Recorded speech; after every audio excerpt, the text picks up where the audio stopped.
Hello, YouTubers, it's your girl Ashley Marie, and if you can see, I braided my hair. I'm actually not done. It's a small 2 rows left right there in the middle that I haven't gotten to, and I haven't not dipped it yet, so it's still straight and bushy. But I'll get to it. I just had to stop because I finally got in my shea butter, and the package was damaged.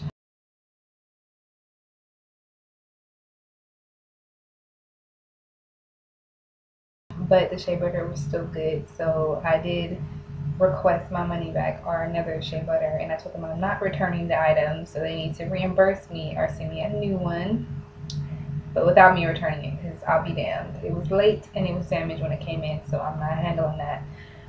But the product is still usable, so I got the yellow shea butter. You can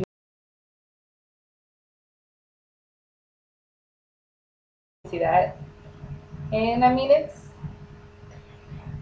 smells like clay. I mean, I don't know what I really expected. I know I didn't have like a great smell, but it doesn't bother me at all. But I decided, even though my hair is in braids, it will still need some moisture while in the braids. So I decided to just do this now while I'm still excited for getting my shea butter. Because even though I'm angry it was damaged and that it came in late, I'm still happy it came in.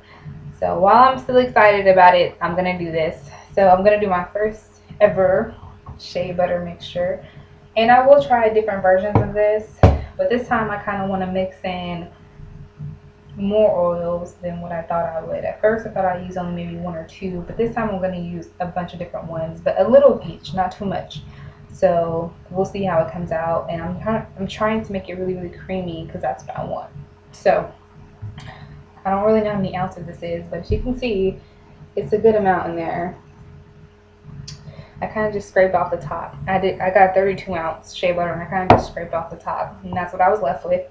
It is in a little metal bowl, and I have not a spoon, but a little, I don't know, mini spatula looking thing I'm going to use, because I didn't want it to get, shea butter is really thick, you know what I mean? I didn't want it to get stuck within the spoon.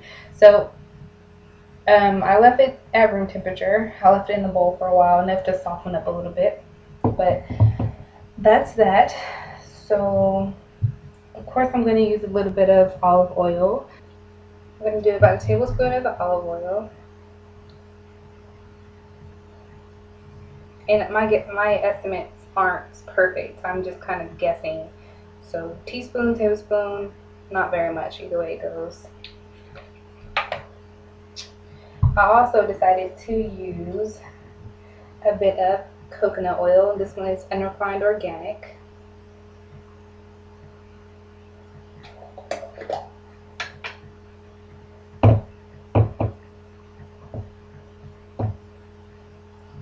And I'm not going to use too much of this. I'm just going to take a nice little scoop out of here. I'm going to do about half of that again.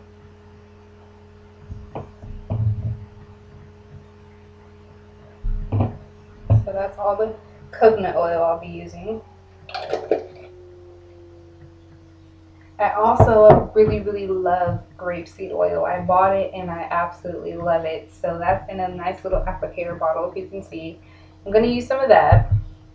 Again, probably about a tea or tablespoon amount. I'm just going to do it like that.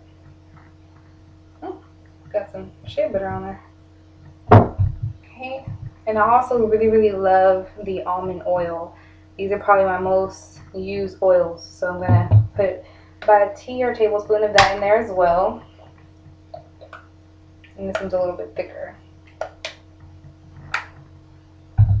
And then I also have some avocado oil, and it's a small bottle, but I've used about an ounce of it, and it's only 4 ounces, so I have 3 ounces left, but I'll use about a half an ounce here. Okay. So now that's all in there. I'm just going to start mixing it up.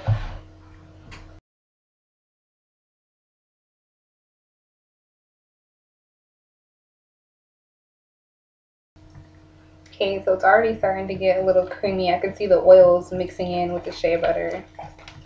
but it's going to take a while to mix, you guys, so don't rush the process.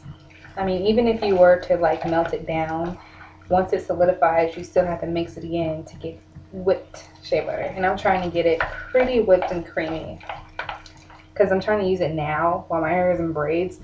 So it needs to be very, very creamy to penetrate the braids where my actual hair is. And then I'm going to also put it like on my scalp. So I definitely want it to really be soft so I won't have any clumps of anything.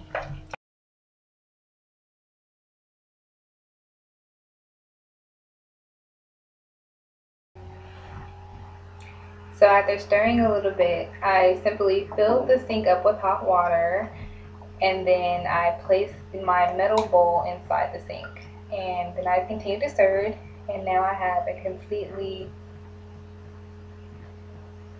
liquid shea butter mix. This helps me mix everything in completely without leaving any type of clumps.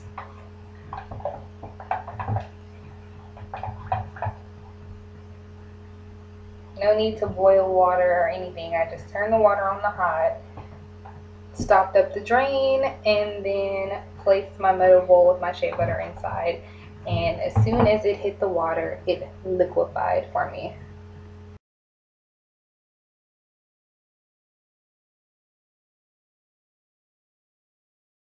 So now that it is completely melted down, I'm going to leave it alone. Probably put it in the refrigerator for a while, let it harden, and then I'll come back and I'll mix it up one more time to get it to the consistency I'd like, and then I'll show you guys the final product. So we'll see how it turns out.